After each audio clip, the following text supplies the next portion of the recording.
몇 년 전 한 대학생이 자살을 했습니다.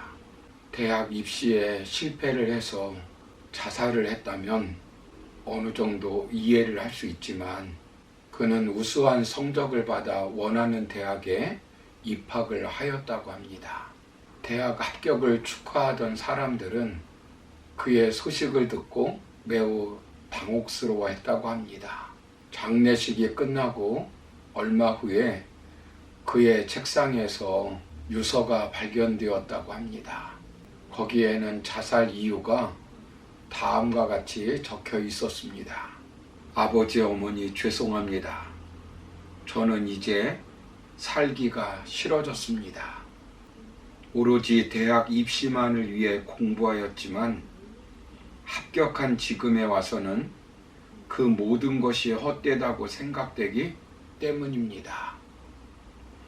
도대체 무엇을 위해 공부하고 무엇을 위해 살아가는지 잘 모르겠습니다.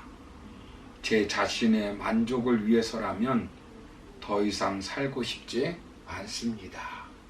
주변의 사람들은 극심한 스트레스 때문에 원인이 되었다고 말하지만 우리는 그의 죽음 속에서 인생의 본질적인 문제를 발견할 수 있습니다. 여러분, 인생의 목적 없이 공부를 하니까 삶의 의미가 없는 것입니다. 우리가 하루하루 살 때 무엇을 위해서 사느냐가 중요합니다. 한 번밖에 살지 않는 인생 모든 것을 바쳐서 보람과 기쁨을 누릴 수 있는 비전, 꿈이 있느냐는 것입니다. 여러분은 인생의 달리기를 열심히 하고 있는데 어디를 향해서 달려가고 있습니까? 무엇을 위해 그렇게 열심히 달려가고 있습니까? 어떻게 하면 인생의 경주를 잘할 수 있을까요? 어떻게 하면 믿음의 달리기를 잘할 수 있을까요? 우리가 지난 시간에 살펴본 것은 먼저 우리는 분명한 목표를 향해 달려야 하고, 둘째는 우리는 안주하지 않고 열정적으로 전진하여야 한다라고 말씀드렸습니다. 오늘 마지막으로 살펴볼 것은 우리는 전진하는데 불필요한 과거를 잊어야 합니다.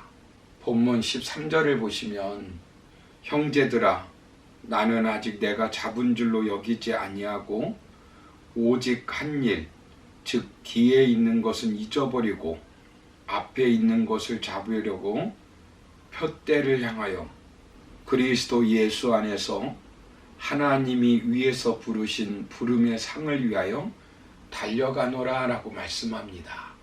여기 보시면 뒤에 있는 것을 잊어버리겠다라고 말씀합니다. 여기 잊어버리고 라고 하는 말은 계속 잊어버린다는 것입니다. 본문에서 바울이 과거에 집착하게 하는 것은 율법주의와 유대주의를 말합니다. 사도 바울은 이들을 향해서 신랄하게 비판하고 있습니다. 18절을 보시면 이들을 향해 예수를 십자가에 못 박은 십자가의 원수라고 정죄하고 있습니다. 그리고 2절에서는 개들, 행악자들, 손할례당이라고 규정하고 있습니다. 사도 바울도 예수를 믿기 전에는 지나친 율법주의자였습니다. 그는 난지 8일 만에 할례를 받았다고 고백합니다. 이것은 참 유대인, 정통 유대인이요 선민 사상을 말하는 것입니다.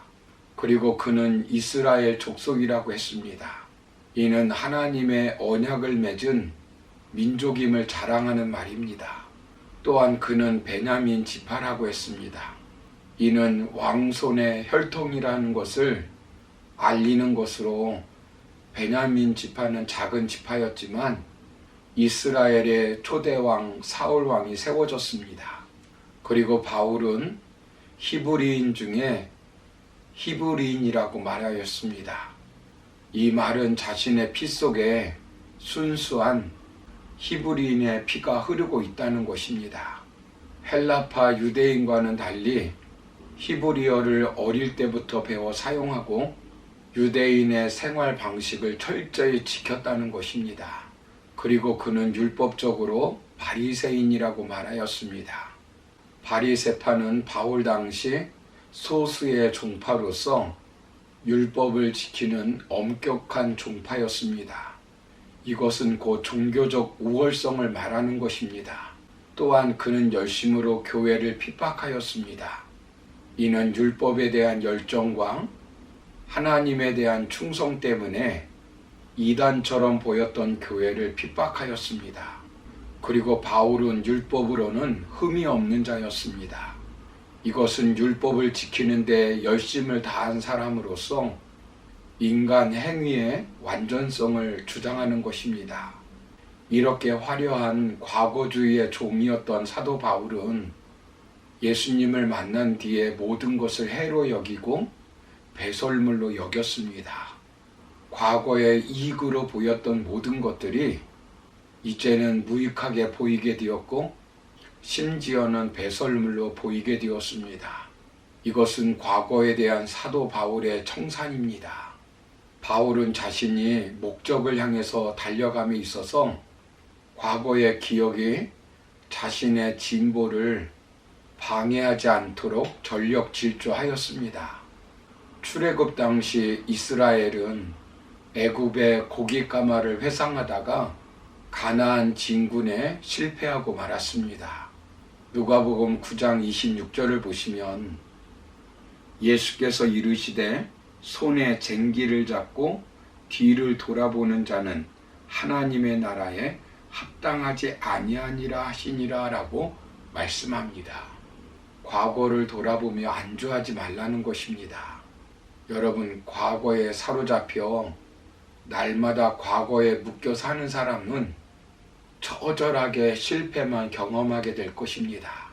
과거에 사로잡혀 살면 진보가 없습니다. 그러므로 우리는 지난날의 화려한 경력도 어두운 이력도 다 잊어야 합니다. 기쁨의 순간도 슬픔의 시간도 화려한 성공이나 실패의 순간들을 잊어야 합니다. 과거에 묶여 옛날 이야기만 하는 사람은 절대로 성장할 수도 없고 변화될 수도 없습니다.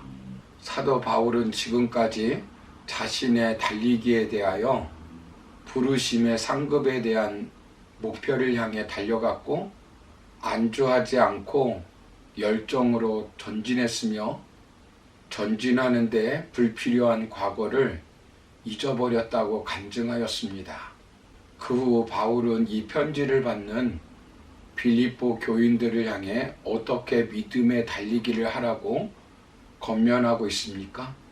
본문 15절 16절을 보시면 그러므로 누구든지 우리 온전히 이룬 자들은 이렇게 생각할지니 만일 어떤 일에 너희가 달리 생각하면 하나님이 이것도 너희에게 나타내시리라. 오직 우리가 어디까지 이르렀든지 그대로 행할 것이라 라고 말씀합니다. 여기 온전히 이룬 자들은 완전한 자이기보다는 완전을 향하여 부단히 노력하는 사람을 말합니다. 이렇게 생각할지니라고 하는 말은 앞에서 바울이 간증한 신앙의 달리기처럼 달리자는 것입니다. 그러면서 16절에 우리의 신앙 수준 혹은 영적이고 도덕적인 정도가 어느 수준에 이르렀던지 자기 믿음의 분량대로 하되 지금까지 해온 그 방식대로 곧 바울이 강조한 바 표대를 향한 지속적인 신앙 전진을 이루라고 말씀하고 있습니다. 사랑하는 성도 여러분, 인생은 언젠가 끝이 옵니다. 인생의 달리기를 어떻게 하겠습니까? 신앙의 달리기를 어떻게 하겠습니까?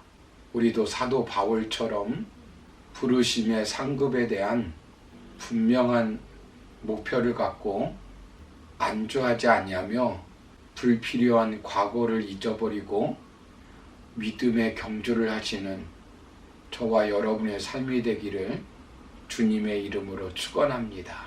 감사합니다.